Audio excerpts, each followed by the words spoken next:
Assalamualaikum warahmatullahi wabarakatuh. Perkenalkan, nama saya Rada Nabila Yunita Putriani dengan nomor NPM 10030220025. Di sini saya akan mempresentasikan tentang urgensi pendidikan Pancasila.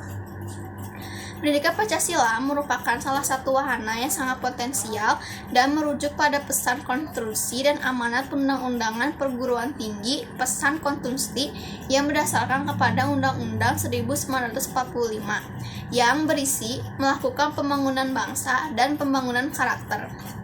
Di sini saya akan menjelaskan tentang Undang-Undang nomor 2 tahun 2012 yang berisi pendidikan Pancasila harus diajarkan kembali di perguruan tinggi.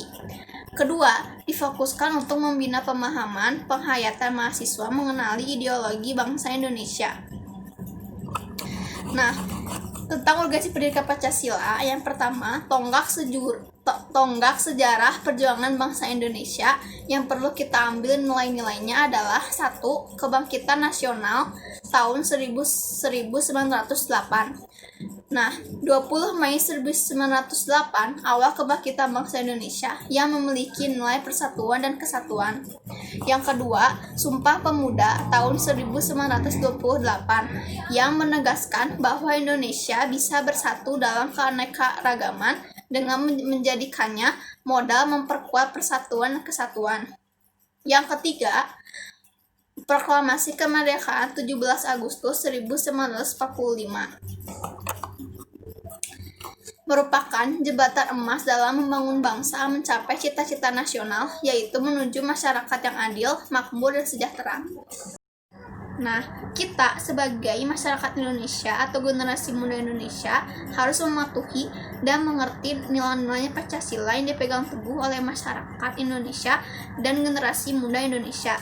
Nah, nilai-nilai yang kita harus patuhi dan mengerti, yang ke-1 adalah percaya kepada Tuhan Yang Maha Esa, kedua toleransi, ketiga gotong royong, keempat solidaritas, kelima musyawarah, dan yang terakhir keenam kesetiakawanan sosial. Nah, namun sebagai masyarakat ada banyak yang mengabaikan nilai-nilai Pancasila sehingga terjadi menimbulkan masalah. Contohnya, ke-1 kesadaran pajak, kedua korupsi, ketiga masalah lingkungan, keempat disintegrasi bangsa, kelima dekadensi moral, keenam masalah narkoba, ketujuh penegakan hukum yang berkeadilan.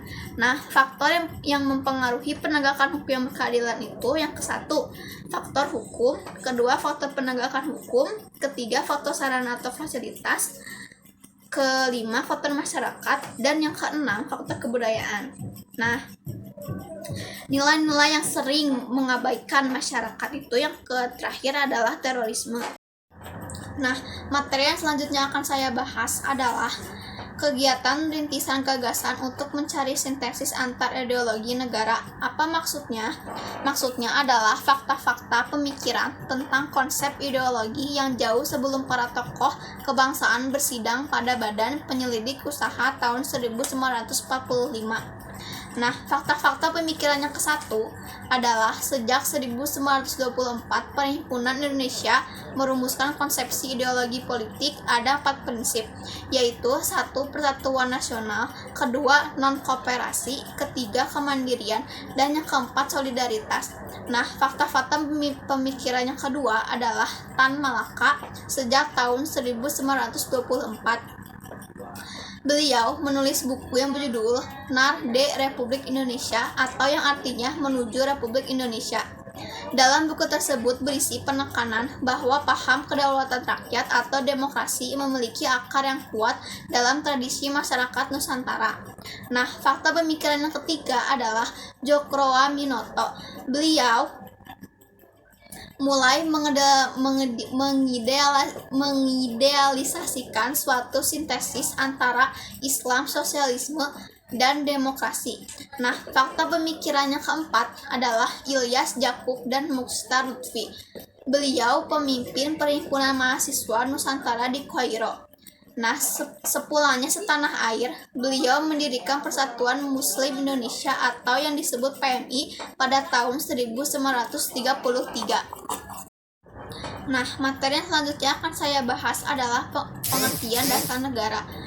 Menurut Muhammad Yamin, pengertian dasar negara lebih memaknai sebagai dasar sosiologis, politis, dan eksistensi negara. Dan Soekarno juga mengajukan 5 prinsip, yaitu yang menurutnya merupakan titik temu segenap elemen bangsa. Dan yang itu: 1. Kebangsaan Indonesia, 2. Internasionalisme atau perikemanusiaan, yang ketiga mufakat dan demokrasi, 4. Kesejahteraan sosial, dan yang kelima ketuhanan yang berkebudayaan atau berkeadaban.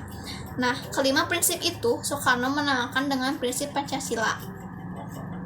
Setelah melalui proses itu, perumusan Pancasila pada tanggal 1 Juni tahun 1945 mengalami penyempurnaan dalam urutan redaksional sebagai berikut, atau bisa dengan diubah dengan Soekarno.